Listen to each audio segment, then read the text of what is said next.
mudah-mudahan ilmu yang dapat kita bagi tambahlah kesabaran sedikit untuk menyimak kajian pada malam hari ini.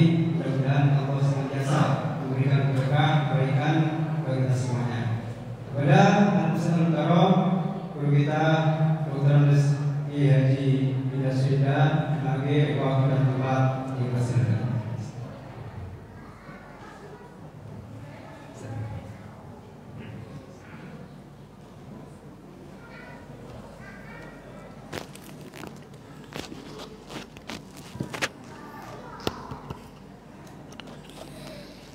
Bismillahirrahmanirrahim. Assalamualaikum warahmatullahi wabarakatuh. Innal hamdalillah wassalatu wassalamu ala rasulillah wa ala alihi wa sahbihi wa mawalah wa la hawla wa la quwwata illa billah, amma ba'du. فقال الله تعالى في القرآن العظيم أعوذ بالله من الشيطان الرجيم شهر رمضان الذي أنزل فيه القرآن هدى للناس وبينات من الهدى والفرقان فمن شهد منكم الشهر فليصم ومن كان مريضا أو على سفر فعدة من أيام أخرى يريد الله بكم اليسر ولا يريد بكم العسر ولتكملوا العدة ولتكبروا الله على ما هداكم ولعلكم تشكرون. Al-ayah. Sadaqallahul azim. Para shaimin shaimat, wabil khusus para pengurus Masjid Nurul Huda yang sama-sama dimuliakan Allah Subhanahu wa taala. Syukur alhamdulillah kita panjatkan kehadirat Allah Subhanahu wa taala atas limpahan rahmat dan kasih sayangnya serta nikmat kepada kita yang begitu banyak. Di antara nikmat-nikmat itu paling besar nikmat iman, nikmat Islam, nikmat kesehatan dan kesempatan kita untuk menjalankan ibadah pada Allah. Mudah-mudahan kita sudah menjalankan ibadah puasa separuh. Jadi separuh dari bulan puasa ini ya 15 hari. Mudah-mudahan ibadah yang sudah kita laksanakan diterima oleh Allah Subhanahu wa taala dan kita masih diberikan kemampuan untuk menyelesaikannya 1 bulan dengan baik. Harapan kita mudah-mudahan apa yang dijanjikan Allah di bulan Ramadan ini kita dapat raih dengan sebaik-baiknya. Amin. Amin ya Allah ya Rabbal alamin. Memang kita wajib bersyukur karena kita sudah melalui fase-fase yang sangat mengerikan 2 tahun yang lalu dengan COVID. Tapi sekarang ternyata menguap begitu saja ya, kayak awan. Ini adalah merupakan pilihan semua. Hasil selektif COVID ini. Berarti kita masih diberikan kesempatan ini di bulan Ramadan ini untuk mengukir prestasi ibadah kita di hadapan Allah. Ini sebagai wujud syukur kita kepada Allah, ziyadatul ta'at wa ziyadatul manfaat. Bertambahnya ketaatan kita kepada Allah. Apalagi kemarin melalui fase-fase yang sangat sulit. Banyak teman-teman kita, saudara-saudara kita, bahkan keluarga kita juga mendahulunya. Padahal tahun dulu kita bersama-sama kita.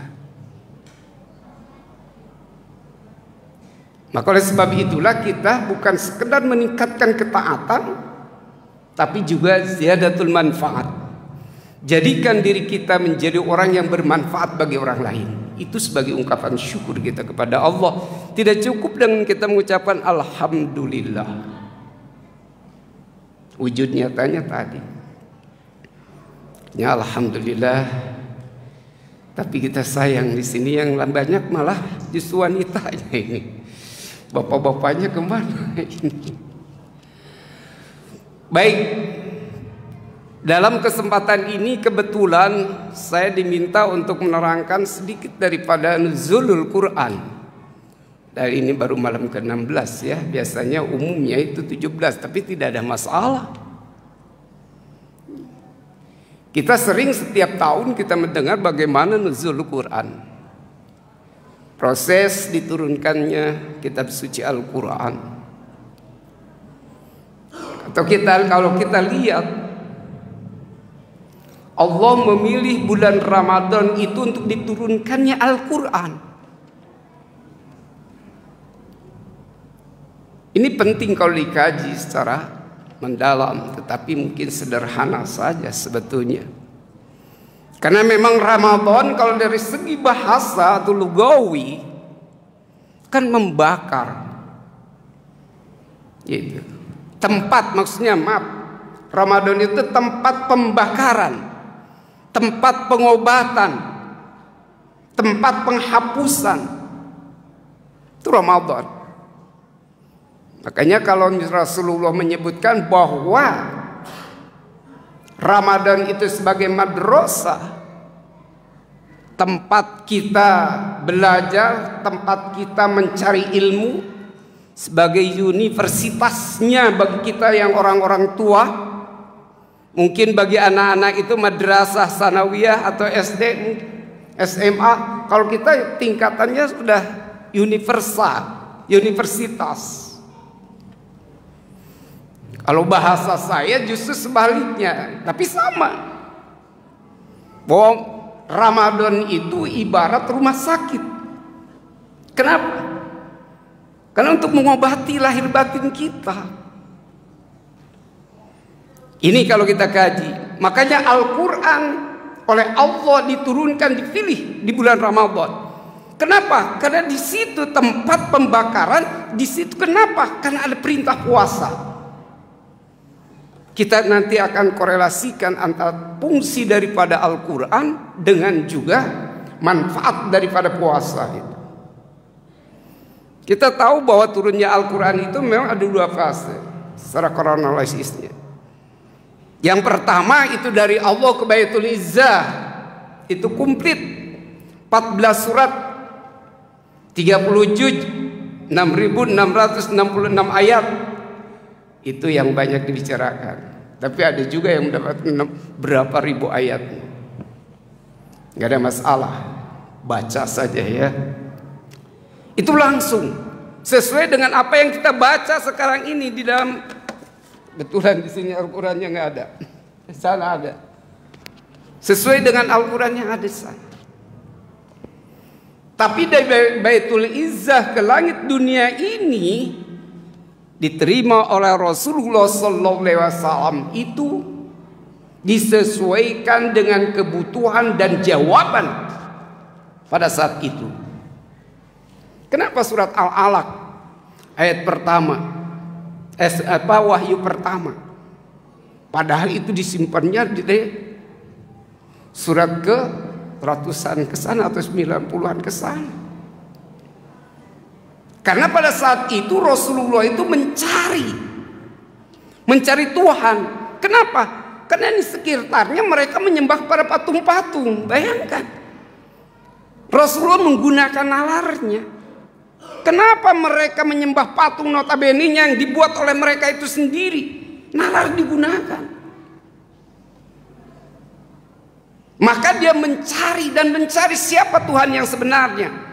Ingat ketika di dalam Al-Quran, Innallaha yahdi man yasha, Allah akan memberikan petunjuk kepada orang yang dikehendaki, atau bahasanya Allah akan memberikan petunjuk kepada orang yang menghendakinya. Nah ini di sini kalau di dalam itu ada paham disebutkan Qadariyah, ada paham Jabariyah. Paham Jabariyah itu ada Innallaha yahdi man yasha, bahwa sesungguhnya Allah akan memberikan petunjuk kepada orang yang dikehendaki oleh Allah, seolah-olah fasik manusia. Tapi paham Qadariyah justru free will. Apa? innallaha yahdi may yasha, bahwa sesungguhnya Allah akan memberikan petunjuk itu kepada orang yang menghendakinya. Nah, ini lebih cocok, Pak. Tapi kalau disinkronkan sama. Tetapi dia harus tahu bagaimana ketika Allah menghendaki yang dikehendaki oleh Allah, siapa orang yang dikehendaki untuk mendapatkan petunjuk, pasti orang yang ada keinginan sama. Tidak mungkin Allah akan memberikan kepada orang yang tidak mau. Makanya kalau kebaikan itu harus dicari, kebenaran itu harus dicari. Nah, sekarang kalau kita mencari kebenaran di luar Al-Quran, bahaya persoalannya. Kenapa? Karena kebenaran sudah ada. Makanya di Bogor kemarin ada Ahmad Sodik, ya, mencari kebenaran dia ke gunung. Ya datang-datang dia mengaku nabi. Tapi di Indonesia laku aja itu pendapat-pendapat gitu. Aneh. Ya. Nah, maka oleh sebab itulah sekali lagi bahwa Al-Quran diturunkan itu adalah dua tahap. Ketahapan kedua itu adalah disesuaikan dengan kebutuhan, seperti mana Rasulullah pada saat itu mencari kebenaran, mencari siapa Tuhan, turunlah Al-Alaq, Iqra bismi rabbikal ladzi khalaq, khalaqal insana min 'alaq, Iqra wa rabbukal akram alladzi 'allama bil qalam, dan seterusnya. 5 ayat, bayangkan. Baru jawaban itu. Oh, kalau dikaji lagi itu luar biasa panjang. Tapi ini adalah kronologi saja. Nah, disitulah disesuaikan. Dan selama 23 tahun, 13 tahun di Mekah, 10 tahun di Madinah, ayat-ayat diturunkan di Mekah, maka disebutnya ayat Makkiyah. Kemudian ayat-ayat yang diturunkan di Madinah, sudah tahu itu ayat-ayat Madaniyah. Tapi bagaimana ayat Madaniyah itu tidak mesti harus diturunkannya di Madinah. Sebagai pendapat bahwa ayat-ayat Madaniyah itu adalah ayat-ayat yang diturunkan setelah hijrah Rasulullah. Walaupun diturunkannya di Mekah, maka itu tetap dikatakannya ayat Madaniyah. Terserah. Memang cocok juga. Gitu. Nah, maka oleh sebab itulah 23 tahun Al-Quran diturunkan sesuai dengan masa Rasulullah di dalam mengemban tugasnya sebagai Rasul, sebagai misionaris untuk menyampaikan kebenaran bagi kita sampai kepada kita ini. Kronologisnya dari turun Al-Quran. Mungkin tidak akan panjang kita berbicara yang lainnya, tetapi kita berbicara tentang fungsi daripada Al-Quran. Kenapa Allah turunkan? Banyak ayat-ayat Al-Quran yang menjelaskan fungsi Al-Quran. Salah satu contoh misalnya di dalam surat Yunus ayat 57. A'udzu billahi minasyaitonir rajim. Ya ayyuhan nas qad ja'atkum mau'idatum mir rabbikum wa syifaa'un lima fis sudur wa hudaw wa rahmatul lil mu'minin. Hei segenap manusia. Ini yang dipanggil seluruh manusia. Karena memang Al-Quran bisa dipelajari oleh siapapun, tapi akan menjadi rahmat itu tersendiri itu hanya pada orang ittaba'ah, orang yang mengikutinya. Jadi apa telah datang kepada kalian mau'idah? Apa mau'idah? Saya baca di dalam kitab-kitab tafsir, baik itu Bughawi maupun Qurtubi maupun Ibnu Katsir, itu hampir sama. Mau'idah itu at-tazkir bi'iltijamil haq wal khair wal batil wal syarr. Jadi bahasa kita ilahun seperti ini aja, bahwa yang namanya mau'idah itu adalah suatu pelajaran-pelajaran, nasihat-nasihat, at-tazkirah, peringatan-peringatan, pelajaran. Memang Al-Quran itu adalah sumber ilmu. Makanya di dalam di universitas, terutama di UIN. Saya di UIN dulu, kemudian di PT IKI. Itu adalah bahwa Al-Quran itu sebagai pelajaran itu betul-betul ada disebut ulumul Quran namanya. Jadi ulumul Quran itu adalah induknya ilmu-ilmu. Jadi Al-Quran itu adalah sumber daripada ilmu. Makanya ajarannya itu mencakup seluruh aspek kehidupan manusia, baik di dunia maupun di akhirat. Kalau kita ingin selamat dunia, pelajari Al-Quran, amalkan Al-Quran. Yang siapa yang mau selamat akhirat, pelajari Al-Quran dan juga amalkan Al-Quran. Insya Allah. Maka oleh sebab itulah Al-Quran sudah datang kepada kita sebagai pelajaran yang harus kita betul-betul kaji, harus kita belajar. Pernah Rasulullah itu curhat kepada kepada Allah. Di dalam surat Al-Anfal kalau nggak salah itu surat 30 ya. Ayat 30 begini. Wa qala ar-rasul ya Rabbi inna qaumi ittakhadhu hadzal qur'ana mahjura. Ya Tuhan. Jadi Rasulullah wa qala ar-rasul itu kalau sudah di dalam Al-Qur'an bentuknya itulah dan dari mufrad singular bukan single satu, itu pasti Rasulullah, yaitu Muhammad. Karena di dalam Al-Quran panggilan Allah kepada Rasulullah tidak pernah menyebut namanya. Kenapa? Karena kesayangannya. Seperti kita kepada anak kita, jarang sekali menyebut nama asli. Ujang, Otong, atau si Kasep walaupun jelek. Coba, kenapa? Panggilan sayang Allah, ya Rasul, ya Nabi. Nggak pernah ya Muhammad, nggak ada dalam Al-Quran. Tapi nabi-nabi dari mulai Nabi Adam sampai Nabi Isa disebut namanya, ya Adam, ya Musa, ya Ibrahim, ya Isa, dan lain sebagainya. Ini menunjukkan keunggulannya Rasulullah sebagai Habibullah. Walaupun Ibrahim itu adalah ayahnya atau nenek moyangnya para nabi, tapi hanya gelarnya Khalilullah, bukan Habib. Habib dengan Khalil sama, tetapi tingkatannya tinggi. Habib. Ya. Apa di situ? Ya Rob, inna qaumi ittakhadhu hadzal Qur'an. Sesungguhnya umatku atau kaumku menjadikan Al-Quran ini hanya sekedar mahjur. Apa mahjur? Dipingit, pajangan, hanya perhiasan semata. Al-Quran itu memang itu masdar, tapi bentuknya al-makruh yang harus dibaca. Itu menjadi isim fi'il, maaf. Tapi di sananya masdar, tetapi adalah maknanya dari isim fi'il yang harus dibaca. Makanya kalau misalnya ketika Muhammad Abduh di dalam kitab Al-Manarnya itu menjelaskan ketika ayat itu, orang yang mahjur itu orang yang jauh dengan Al-Quran, orang yang kabur dari Al-Quran. Siapa?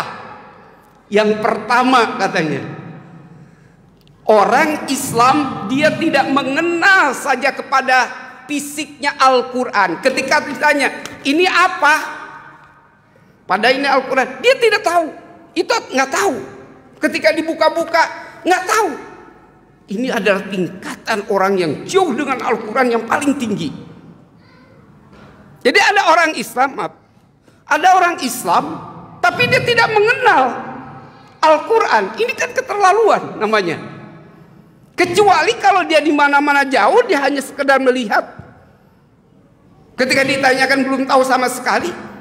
Dan sekarang ini kan visualnya itu sudah di mana-mana bisa dilihat. Kalau dulu mungkin.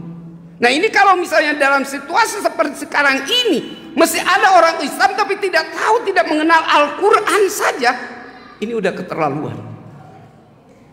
Yang kedua katanya ini, tingkatan yang kedua orang yang jauh, yang kabur dari Al-Quran adalah orang yang dia kenal Al-Quran tapi tidak mau belajar.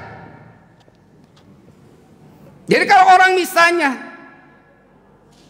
udah tahu ini Al-Quran, tapi dia tidak bisa membaca, berarti dia tidak ada usaha untuk belajar. Maka ini tingkatan kedua. Tingkatan ketiga orang yang jauh daripada Al-Quran adalah orang yang tahu Al-Quran, orang yang sudah bisa membaca Al-Quran, tapi dia tidak mau memahami Al-Quran. Masih termasuk kepada orang yang kabur dari Al-Quran. Berikutnya yang keempat, dia tahu Al-Quran, memahami Al-Quran, kemudian bisa membaca Al-Quran dan memahami Al-Quran, kemudian dia tidak mengamalkannya. Juga orang yang kabur dari Al-Quran. Bahkan yang kelima, kata Muhammad Abdul, termasuk orang juga yang kabur dari Al-Quran, walaupun dia sudah bisa membaca, bisa memahaminya dan bisa mengamalkannya, tapi dia tidak mau mensosialisasikannya, maka termasuk orang yang jauh dari Al-Quran. Bayangkan, mensosialisasikan itu menyampaikan. Makanya Nabi mengatakan apa? Balighu anni walau ayat. Sampaikanlah apa yang kau dapat dari aku, walaupun satu ayat saja. Nah, ini tidak mau. Maka menurut Imam Ghazali itu yang dikatakan itulah rajulun yadri wala yadri annahu yadri fadzalika naimun, sebutnya. Dia tahu, dia mengerti, tapi tidak sadar bahwa dia itu mengerti, sehingga dia tidak mengamalkannya, tidak mensosialisasikan. Itu orang yang sedang ngorok namanya, alias orang yang sedang mimpi atau tidur. Harus dibangunkan. Nah inilah, maka oleh sebab itulah kita Al-Quran hadir kepada kita untuk dipelajari dan kita untuk diamalkan. Siapa saja yang mampu mengamalkan Al-Qurannya, insya Allah selamat dunia akhirat. Orang yang selamat bukan karena dia dihukum misalnya itu dia tidak selamat, bukan. Justru sebaliknya, ketika walaupun dia itu misalnya ditangkap, masuk penjara, tapi namanya tetap harum. Kalau orang yang mengamalkan Al-Quran, Pak. Tapi orang yang korupsi, Pak, masuk penjara, hina. Dulu ulama-ulama dulu itu rajin dia masuk penjara, Pak, karena tidak sesuai dengan pemerintahan. Jadi nggak heran. Al-Quran, jalankan Al-Quran. Nah, kemudian saya mau idoh, kemudian ini syifa. Mungkin saya akan 3 batasnya aja. Mau idoh dan asyifa al-huda. Rahmat, ini hanya sedikit saja.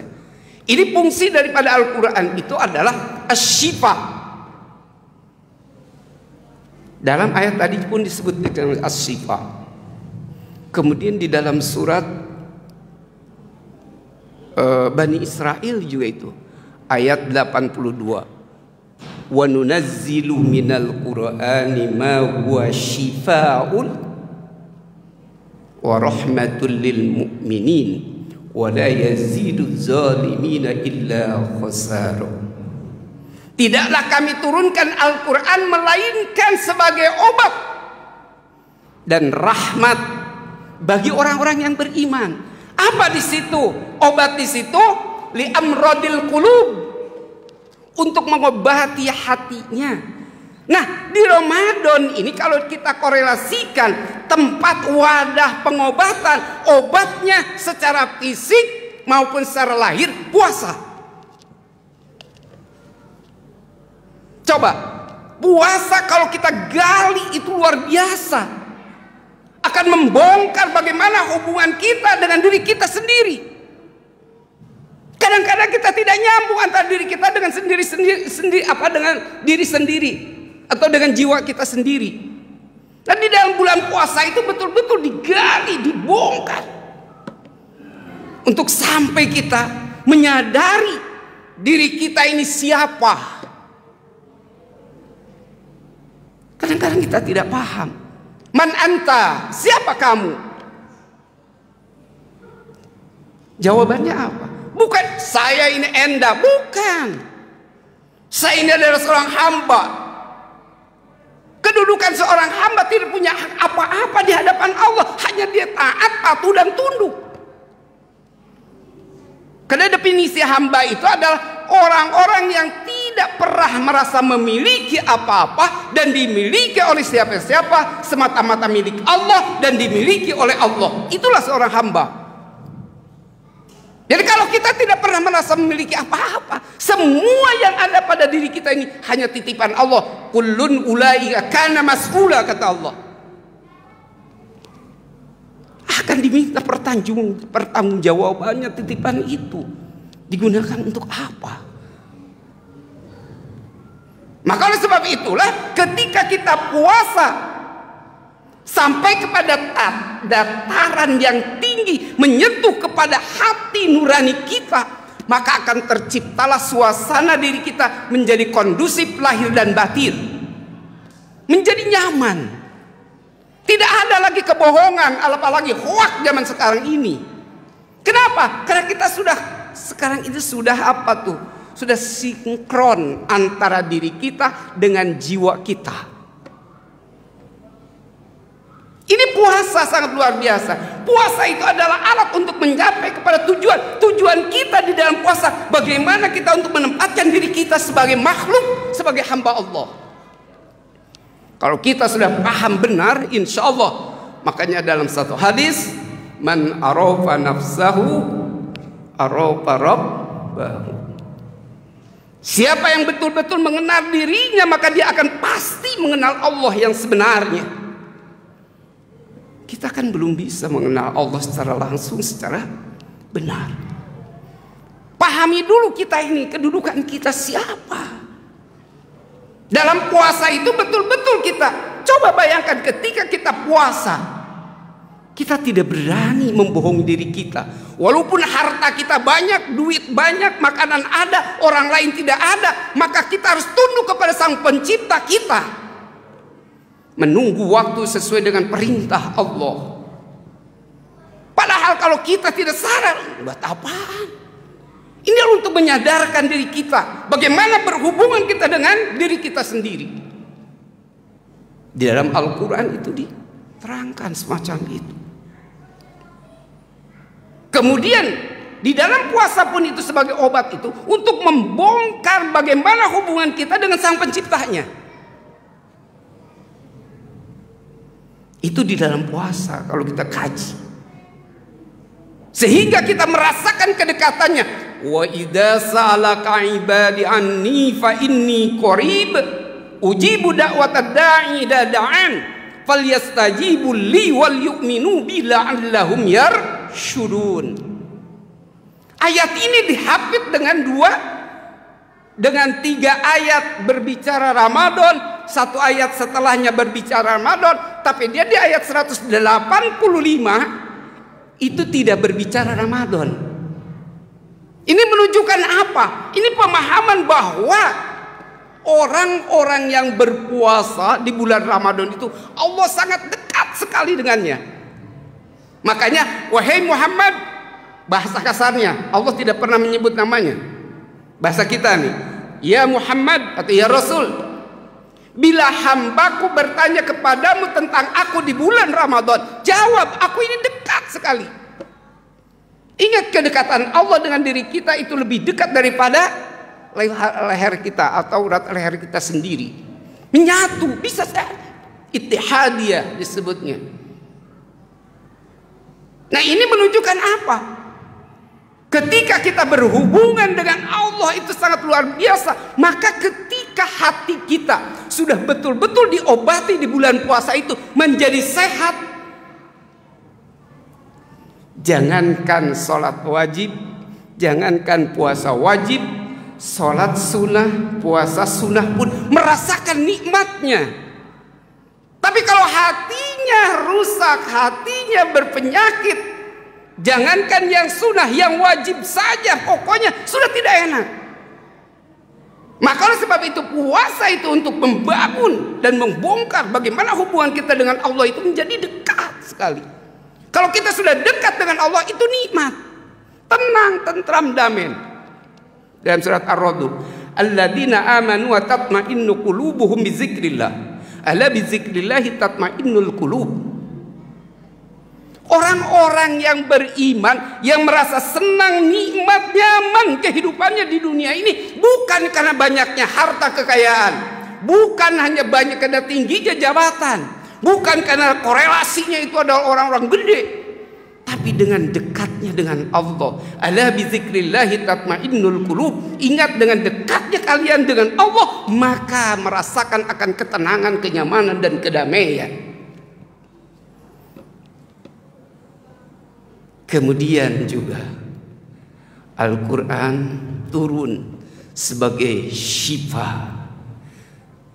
Puasa juga sebagai syifa untuk mengobati. Karena itu adalah alat obat untuk mencapai tujuan kita. Bagaimana kita merasa dekat dengan Allah. Ini di bulan Ramadan. Saya teringat ke pendapat ketika Mahatma Gandhi tidak berbicara soal Islam dulu ya. Mahatma Gandhi itu kan itu Buddha ya, Hindu Buddha, dan yang paling benci pada Islam. Tapi ketika ditanya oleh para pejabat-jabatnya itu atau bawahannya itu, "Wahai Tuan, aku kagum sekali kepadamu. Mengapa kau bisa sampai bisa memerdekakan India ini?" Apa jawabannya? Karena aku berpuasa. Bayangkan. Puasanya bagaimana kita tidak tahu. Tapi puasa itu adalah satu alat untuk mencapai tujuan. Ternyata juga Teresia, Bunda Teresia tahu tak? Ketika dia masuk kepada camp yang dia itu berpenyakit berbahaya, dia menolong mereka sementara orang jauh daripada mereka. Dia masuk ke dalam camp itu, kemudian keluar, dia selamat. Apa yang ditanya? Kenapa Anda lakukan itu? Tapi kau selamat. Apa yang kau lakukan? Jawabannya juga sama. Dalam arti bahasa kita, berpuasa. Makanya kalau orang berpuasa jangan takut apa-apa sebetulnya. Makanya masih kita kemarin demo, gak ada yang takut walaupun digebukin. Bulan puasa. Perang Badar, tahu nggak perang Badar? Perang Badar itu di bulan puasa. Itu tahun kedua dan juga malam kedua. Bayangin perang Badar. Pada perang yang paling besar dimenangkan oleh umat Islam, padahal pada saat itu adalah minoritas. Bisa bayangkan itu. Orang Islam pada saat itu dia tidak kurang dari 1000, kurang dari 1000. Sedangkan mereka itu lebih daripada 9.000 atau 10.000. 1 berbanding 3. Tapi dengan kesemangatan apa? Disitulah Allah menolongkan. Turun para malaikat. Sampai turunnya berapa? Pertama adalah 2.000, 3.000, kemudian 4.000. Sampai 9.000. Ini ceritanya panjang, tapi nggak bisa. Nah, disinilah kita. Bagaimana untuk mencapai kita? Untuk kita merasa aman dengan diri kita, merasa nyaman dengan Sang Pencipta yang tinggal ini. Di bulan Ramadan itu berkaitan dengan puasa, diturunkannya Al-Quran itu menjadi obat. Bagaimana kita untuk membongkar hubungan kita dengan sesama manusia.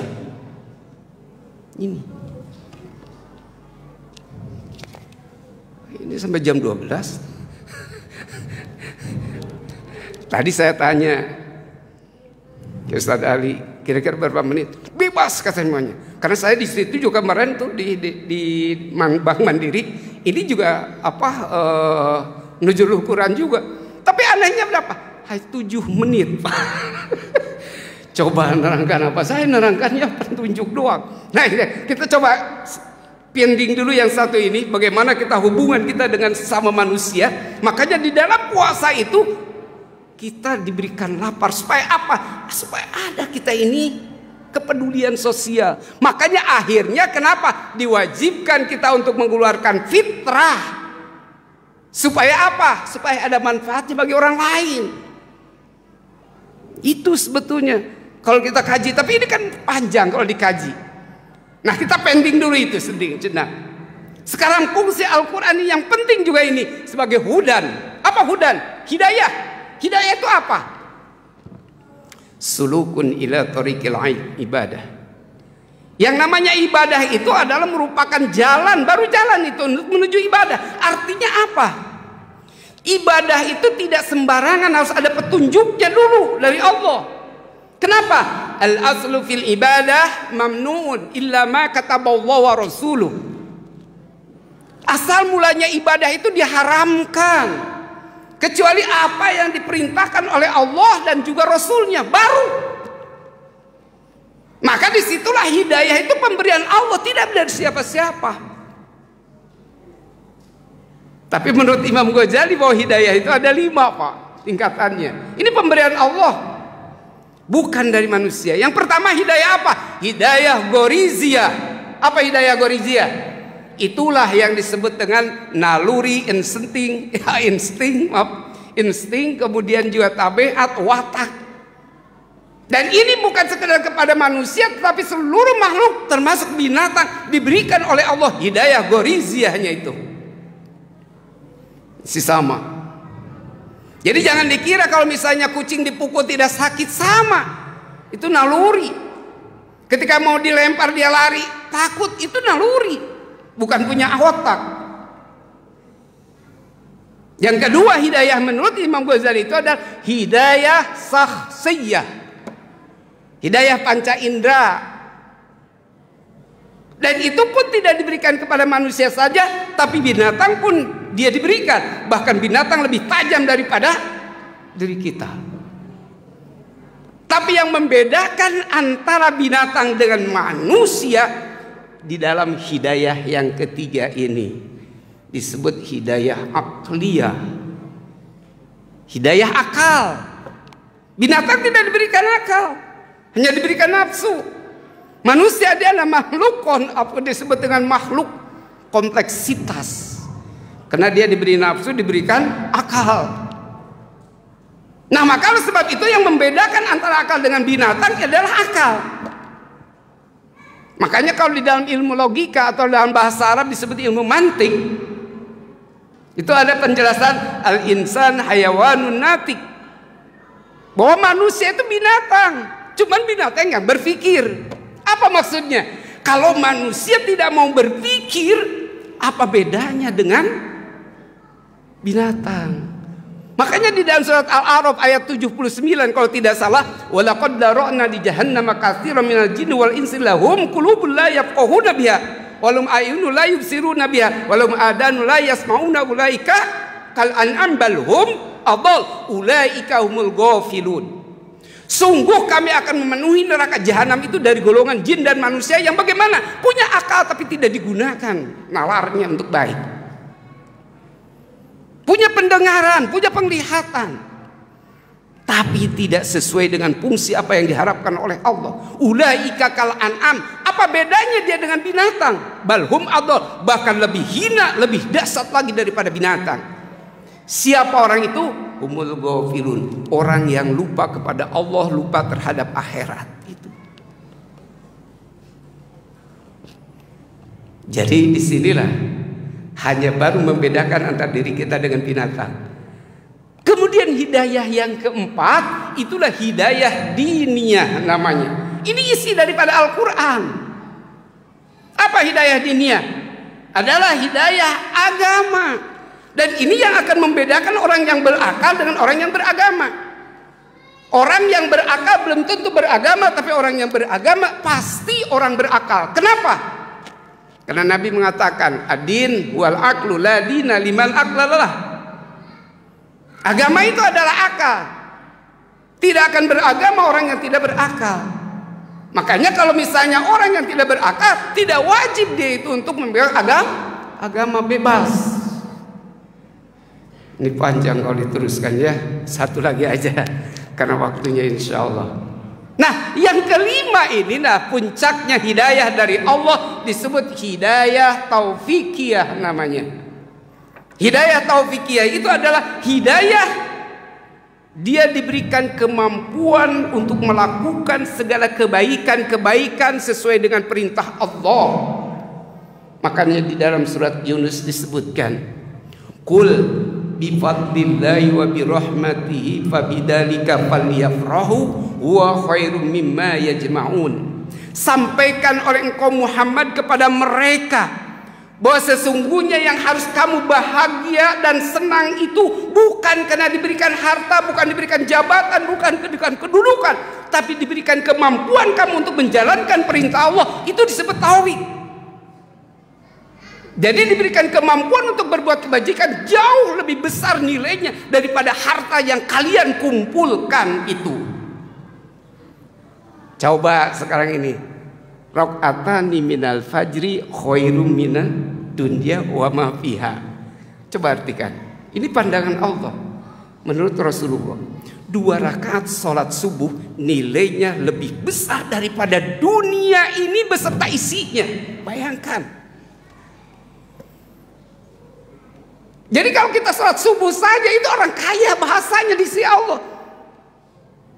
Maka disinilah orang-orang yang diberikan petunjuk oleh Allah setelah dunia ini, maka bagaimana kita mengaplikasikannya dalam kehidupan kita untuk ketaatan kita kepada Allah, yaitu menjalankan segala perintah-perintahnya, menjauhi larangannya, agar kita menjadi orang-orang yang terbaik di hadapan Allah sesuai dengan fungsi puasa kita. La'allakum tattaqun, akan menjadi orang-orang yang paripurna adalah orang-orang yang bertakwa. Waktunya yang tidak memungkinkan. Sampai di sini dulu, mudah-mudahan ini menjadikan suatu renungan bagi kita. Dengan nuzulul Quran ini, tingkatkan kecintaan kita kepada Al-Quran.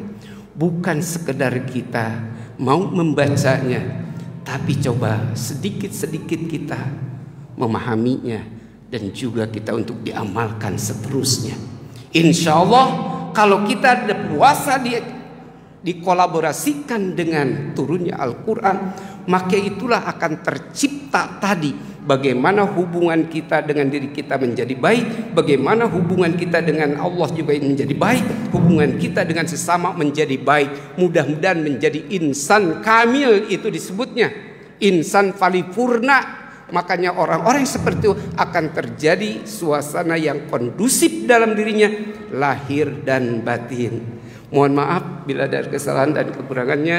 Wabillahi taufiq wal hidayah. Assalamualaikum warahmatullahi wabarakatuh.